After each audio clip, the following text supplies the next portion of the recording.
Yeah, so thank you for talking about what happened in 2021. I was listening in as you were talking to the Rev, and you mentioned the John Lewis Voting Rights Advancement Act, as well as we were fighting to get the Freedom to Vote Act passed. Ultimately, obviously, this was a decision that came down to whether or not Congress was going to do so. But at the end of the day, the story that most people don't talk about is the fact that this terrible voter suppression bill actually got a little better. Did it get good? Absolutely not. But they absolutely wanted to take away souls to the polls. There was a benefit to shining a light on what it was that they were trying to do in the dark in Texas. So unfortunately, we've seen our numbers fall now that they have these voter restrictions in place. But I do think it's important for us to have the conversation around the fact that this is bigger than Texas. This isn't just about the 5 seats in Texas. This is about a power grab. It is about basically setting the tone for what Donald Trump will try to do throughout this country so that he can suppress the voices of black and brown folk just so that he can stay in power. Texas Congresswoman Jasmine Crockett isn't holding back.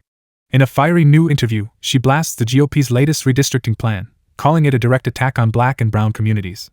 But according to Crockett, this isn't just about Texas, it's about the future of American democracy. Representative Crockett, a civil rights attorney turned U.S. Congresswoman, made waves during the 2021 fight over voter suppression laws in Texas.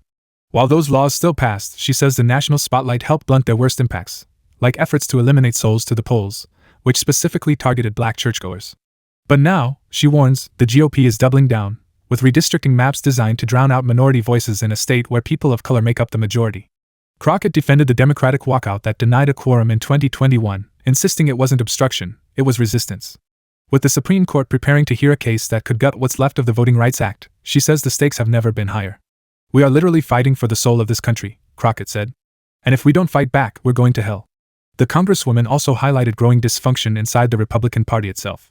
She pointed to infighting ahead of the Senate race involving Senator John Cornyn and controversial Attorney General Ken Paxton, who's faced impeachment, federal investigations, and now a very public divorce amid scandal. Crockett called out the hypocrisy, saying the real criminals aren't lawmakers trying to defend voters, it's those in power undermining democracy to hold on to it. Having just returned from a Judiciary Committee trip to London, Crockett says America's democratic backslide is being noticed worldwide. Allies like Canada and Mexico are losing faith, and the U.S. no longer looks like a dependable partner. Democracy is hanging by a thread, if that, she warned. But she remains hopeful, calling on Democrats to fight smarter and harder across every state. From reauthorizing the John Lewis Voting Rights Act to restoring fair maps that reflect real communities, Representative Crockett says the fight is far from over. "It's time to bring humanity back to this country," she said. "We must become the beacon of hope we once were. Whether or not that happens," she says, "depends on what we do next." Do you think voting rights are under attack? Drop your thoughts in the comments. Don't forget to like, share, and subscribe for more updates on democracy, politics, and truth.